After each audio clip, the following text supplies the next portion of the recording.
উত্তরবঙ্গ ইউনিভার্সিটির আন্ডারে যে সমস্ত ছাত্রছাত্রীরা রয়েছে সায়ন টিউশন সেন্টারের পক্ষ থেকে হার্দিক অভিনন্দন জ্ঞাপন করছি।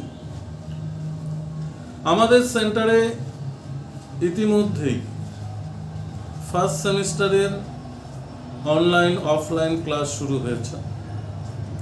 এছাড়াও থার্ড এবং ফিফথ সেমিস্টারের ক্লাস দীর্ঘদিন হয়েছে, শুরু হয়ে গেছে। আমরা ইউটিউবের মাধ্যমে, ফেসবুকের মাধ্যমে বিভিন্ন বিষয় ধীরে ধীরে আপলোড করছি। আজকে যে বিষয়টি তোমাদের সামনে প্রেজেন্টেশন করব তা হলো ফিফথ সেমিস্টার মেজর বাংলা যাদের রয়েছে পেপার 10, মেজর বাংলার পেপার 10 এবং ফিফথ সেমিস্টার মাইনর বাংলা যাদের রয়েছে। মাইনর বাংলা বিষয়ের একাধিক ছোট গল্প রয়েছে এবং ছোট গল্পের সংজ্ঞা, উদ্ভব, বৈশিষ্ট্য এই টপিকগুলো রয়েছে। আমরা সেই ছোট গল্পগুলো থেকে একাধিক ছোট গল্প আমরা আলোচনা করেছি। আজকে যে গল্পটি তোমাদের সামনে পুঙ্খানুপুঙ্খভাবে আলোচনা করব তা হলো প্রভাত কুমার মুখোপাধ্যায়ের দেবী গল্প। অর্থাৎ মানবী থেকে কিভাবে দেবীতে পরিণত হয় এবং দেবীত্ব শক্তি কিভাবে খর্ব হয় এবং আত্মহুতির মধ্য দিয়ে যে পরিণতি দেখানো হয়েছে তারই একটি প্রেক্ষাপট আমরা আলোচনা করব। দেবী গল্প, প্রভাত কুমার মুখোপাধ্যায়ের দেবী গল্প। প্রথমে আমাদের জেনে নিতে হবে এই গল্পের চরিত্রগুলি কি কি বা কাদেরকে কেন্দ্র করে, কোন চরিত্রগুলোকে কেন্দ্র করে আমাদের এই দেবী গল্পটি আবর্তিত হয়েছে। দেবী গল্পের প্রধান চরিত্র আমরা বলতে পারি কালী কিঙ্কর রায় অর্থাৎ জমিদার, যার স্ত্রীর মৃত্যু হয়েছে, সাধক পণ্ডিত ব্যক্তি, দেবী শক্তির আরাধনা প্রাপ্ত, অর্থাৎ দেবী কালী মায়ের ভক্ত, প্রতিদিন সকালবেলায় দেবী মায়ের আরাধনা করেন, পুজো সমাপন করেন। তারই দুই পুত্র, তারাপ্রসাদ ও উমাপ্রসাদ। তারাপ্রসাদ ও উমাপ্রসাদ, তারাপ্রসাদ জ্যেষ্ঠ পুত্র এবং কনিষ্ঠ পুত্র উমাপ্রসাদ। তারাপ্রসাদের স্ত্রী হরসুন্দরী এবং উমাপ্রসাদের স্ত্রী দয়াময়ী, এবং তারাপ্রসাদ ও হরসুন্দরীর একমাত্র সন্তান খোকা। এই মূলত 6টি চরিত্রকে কেন্দ্র করে এই দেবী গল্পটি আবর্তিত হয়েছে। উমাপ্রসাদ তার বয়স 20 বছর এবং তার পত্নী দয়াময়ী তার বয়স 16 বছর। উমাপ্রসাদের বিয়ে হয়েছে গত 5 বছর হয়েছে। তা সত্ত্বেও তার স্ত্রী দয়াময়ীর সঙ্গে তার মধুর সম্পর্ক।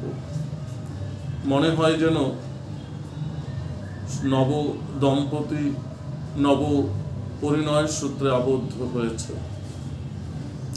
পৌষের রাতে উমাপ্রসাদ আর স্ত্রী কথোপকথনে তাদের ব্যক্তিগত জীবনের নানা বাক্যালাপ পরিবেশিত হতে থাকে পৌষের এক রাতে, এবং কথোপকথনের মাঝে দয়াময়ী অর্থাৎ উমাপ্রসাদ দয়াময়ীকে দয়া বলে সম্বোধন করতেন, আদর করে তাকে দয়া বলে ডাকতেন। প্রতিদিন তারাপ্রসাদের একমাত্র পুত্র খোকা ভোর হতে না হতেই দয়াময়ীর কাছে আশ্রয় নিতেন। এমনকি রাতের বেলায় ঘুমোতে যাওয়ার পর্যন্ত ঘুমোতেও সাহায্য করতেন দয়াময়ী। অত খোকাকে ঘুম পাড়ানো থেকে শুরু করে এবং ভোরবেলায় ঘুম থেকে জেগেই কাকিমা কাকিমা বলে আবার কাকিমার কাছে ছুটে চলে আসতো। ভোরের আবহ পরিবেশে দয়াময়ী জানাচ্ছে যে খোকা আজ কেন এখনো এলো না। খোকার কি তাহলে অসুখ বিসুখ করেছে? তখন উমাপ্রসাদ ভোরের আবহে, ভোরের পরিবেশে জানালা খুলে দেখে তখনও রাত্রি অনেকটাই বাকি রয়েছে। তখন তারা আবার তাদের সুখ দুঃখের জীবনের কথা, মনের বাক্যালাপ পরিবেশন করে ভোরের এই অবসন্ন উত্তাপে তারা কিন্তু ঘুমিয়ে পড়ে। ভোর হতে না হতেই পিতা কালীকিঙ্কর রায় জমিদার তারাপ্রসাদকে ডাকে। যদিও পিতার ডাক প্রথম দয়াই শুনেছিলেন। তাড়াহুড়ো করে উমাপ্রসাদ উঠে দেখেন পিতা রক্তবর্ণের এক বস্ত্রাব পরেছে, গলায় মালা, অর্থাৎ পুজোর পোশাক পরিধান করছে। তখন কালীকিঙ্কর রায় উমাপ্রসাদকে বললেন, বৌমা কোথায়, অর্থাৎ দয়াময়ী কোথায়?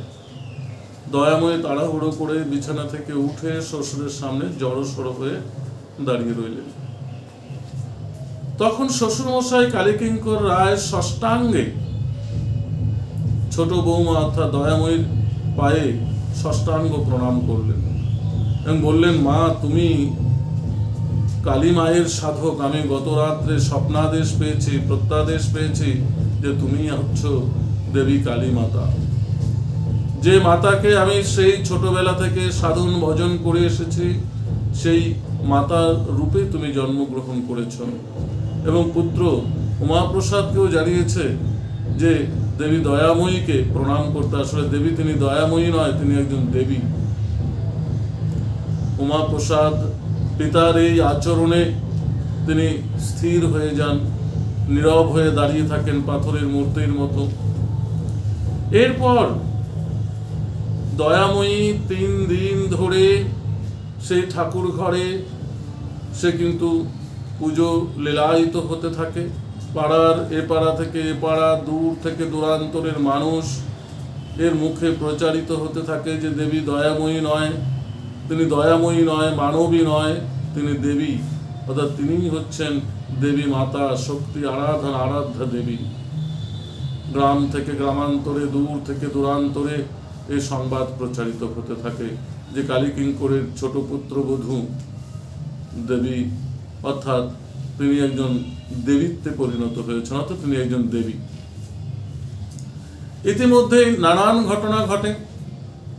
এক বৃদ্ধ, তার নাতি খুবই গভীর অসুস্থ, ডাক্তার জানিয়ে দেয়, শেষ সংবাদ জানিয়ে দেয়, তাকে নিয়ে আসা হয় সেই দেবী দয়াময়ীর কাছে।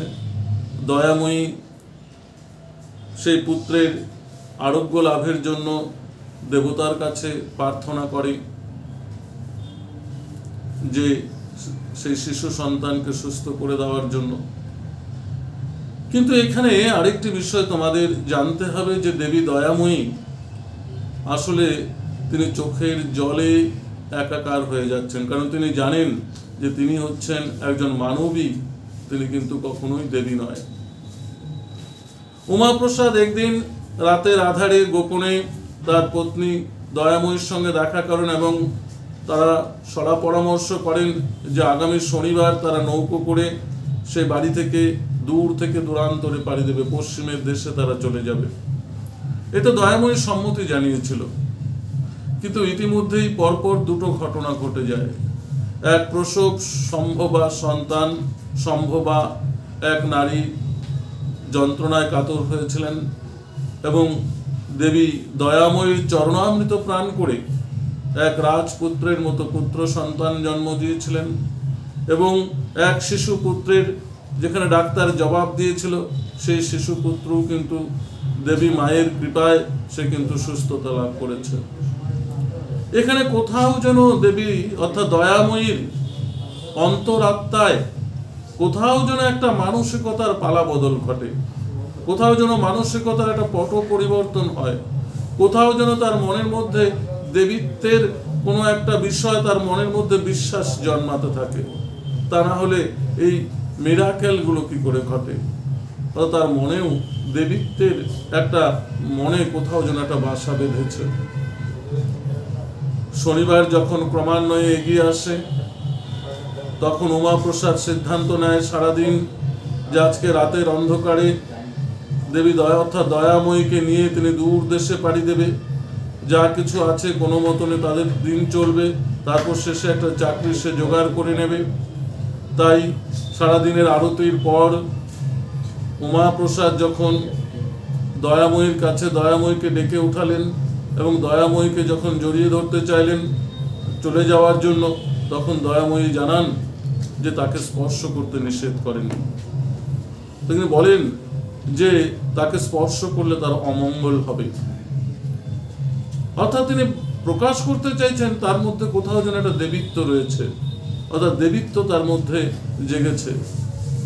তখন উমাপ্রসাদ জানায় যে তুমি যদি দেবী হও, দেবী কালী মাতা হও, তাহলে আমি মহাদেব, তা না হলে তোমার সঙ্গে আমার বিবাহ হয় কি করে। এই যুক্তির কাছে পরাভূত হয়ে উমাপ্রসাদ এর সঙ্গে যেতে রাজি হয়েছে, কিন্তু কিছুটা যাওয়ার পর অগ্রসর হওয়ার পর আবার যেন তার মতিভ্রম হয়েছে। সে বলতে চেয়েছে আমি দেবীত্বে উপনীত হতে চাই, তুমিও দেব পূজা সমর্পণ করো, তুমিও দেবতার পূজা নাও। এরপর সে ফিরে আসে। রাতের অন্ধকারে উমাপ্রসাদ অদৃশ্য হয়ে যায়, মিলিয়ে যায়। তারপর থেকে পরদিন থেকে উমাপ্রসাদের আর খোঁজ পাওয়া যায় না। এদিকে গ্রাম থেকে গ্রামান্তরে, দূর থেকে দূরান্তরে দেবীর মহিমা প্রচারিত হতে থাকে, অর্থাৎ দয়াময়ী দেবীত্বে রূপান্তরিত হয়, মানবী সত্তা যেন তার মধ্যে নেই। কিন্তু এই পরিবারের মধ্যে একজন যিনি রয়েছে, তিনি অর্থাৎ তারাপ্রসাদের স্ত্রী হরময়ী, অর্থাৎ তিনি কিন্তু দয়াময়ীর দেবীত্বে বিশ্বাস করেন না, তাকে তিনি রাক্ষসী বলেন। আর তার স্বামী তারাপদ, সে ছিল পিতৃভক্ত, পিতার কথাই শেষ কথা। এক সময় দেখা যায় খোকা গভীর জ্বরে আক্রান্ত হয়, ডাক্তার দেখাতে চায়, কিন্তু তার শ্বশুরমশাই বলছে বাড়িতে যেখানে দেবী দয়াময়ী রয়েছে সেখানে ডাক্তার বদ্যি হাকিমের কি প্রয়োজন, দেবীর চরণামৃত প্রাণ করলে সে সুস্থ হয়ে যাবে। এবং তারাপ্রসাদ পিতৃভক্ত ছিলেন, পিতার আদেশেই তার শেষ কথা, তাই পিতার বাক্য মেনেই দেবীর চরণামৃত প্রাণ করাতে লাগলেন। কিছুটা সময় সুস্থ হলেও রোগ ক্রমাগত বাড়তে থাকে। ডাক্তার, কবিরাজ, হাকিম তারা চিকিৎসা করতে অস্বীকার করে, কারণ তারা জানায় বাড়িতে যেখানে দেবী মহামায়া রয়েছে, যেখানে আরাধ্য দেবী রয়েছে, দয়া রয়েছে, দেবী মহিমা রয়েছে, সেখানে কিসের প্রয়োজন ওষুধ বিষুধের। সন্ধ্যার সময় ধীরে ধীরে খোকা মৃত্যুর কোলে ঢলে পড়ে। কোথাও যেন দেবীত্বের বিসর্জন হয়, খর্ব হয়, এবং তার শ্বশুর মশাই অর্থাৎ কালীকিঙ্কর রায় দেবী মহামায়ার কাছে প্রার্থনা করেন এখনো দেহ রয়েছে, তার প্রাণ ফিরে পাওয়া যেতে পারে। তিনি দেবতার কাছে প্রার্থনা করেন এবং দয়াময়ীর কাছে গভীরভাবে নিবেদন করেন। দয়াময়ী খোকাকে বাঁচাবার জন্য একান্ত মনে দেবীর কাছে প্রার্থনা করেন যে আমি মানবী হই, দেবী হই, আমার খোকাকে প্রাণ ফিরিয়ে দেওয়া হোক। কিন্তু ধীরে ধীরে খোকা কিন্তু মৃত্যুর কোলে ঢলে পড়ে। এভাবেই মানবী সত্তায় যেমন দেবীত্বে পরিণত হয়েছিল, আবার দেবীত্ব ধীরে ধীরে কিন্তু মানবী সত্তায় পর্যবসিত হয়েছে খোকার মৃত্যুর মধ্য দিয়ে। এবং রাতের অন্ধকারে তার যে পরিধেয় বস্ত্র ছিল, সেই পরিধেয় বস্ত্র রজ্জু বানিয়ে সে কিন্তু ফাঁসির দড়ি গলায় জড়িয়ে কিন্তু সে আত্মহত্যা করে। এভাবেই এক সাধারণ নারী কুসংস্কারের বশবর্তী হয়ে মানবী সত্তা দেবীত্বে পরিণত হয়েছিল, আবার দেবীত্ব কিন্তু কুসংস্কারের পর্যবসিত হয়ে আবার কিন্তু মানবী সত্তায় পরিণত হয়েছে, এবং আত্মহত্যার মধ্য দিয়ে এই দেবী গল্পটি কিন্তু পরিসমাপ্তি হয়েছে। অর্থাৎ আমাদের এই গল্পের মধ্য দিয়ে আমরা কিন্তু একটা নীতি শিক্ষা লাভ করি যে কুসংস্কার মানুষকে কতটা নীচ পর্যায়ে নিয়ে যেতে পারে, কুসংস্কার মানুষের জীবনকে কতটা বলিগ্রস্ত হতে হয়। প্রতিনিয়ত আমাদের সমাজে কুসংস্কারের বলি প্রতিনিয়ত হয়ে চলছে। সেই কুসংস্কারের বলির এক অন্যতম অপরূপ নিদর্শন হচ্ছে দেবী গল্পটি। প্রভাত কুমার মুখোপাধ্যায় দেবী গল্পের মধ্য দিয়ে কুসংস্কারের এক আত্মদান, আত্মবলিদান, একটি নয় পরপর দুটি প্রাণীর আত্মবলিদানের মধ্য দিয়েই এই সামাজিক প্রথাটি প্রায় আজ থেকে, গল্পটি যখন লেখা হয়েছিল প্রায় 150 বছর আগের ঘটনাকে পর্যবেসিত করে এই গল্পটি কিন্তু পরিবেশিত হয়েছে। এই ছিল আজকে মেজর 5 বা major 5th paper, major 5th সেমিস্টারের 10th পেপার এবং মেজর 5th এর মাইনর পেপারটি। একটি ছোট গল্প, অত্যন্ত গুরুত্বপূর্ণ ছোট গল্প, এবং এখান থেকে যে প্রশ্নটি তোমাদের পরীক্ষার জন্য অত্যন্ত গুরুত্বপূর্ণ তা হলো যে দেবী গল্পে কিভাবে এক মানবী দেবীত্বে পরিণত হয় এবং দেবীত্বের কিভাবে খর্ব হয় তা আলোচনা করব। ভিডিওটি যদি ভালো লাগে অবশ্যই লাইক ও শেয়ার করবে, বন্ধুদের মধ্যে ছড়িয়ে দেবে। ধন্যবাদ।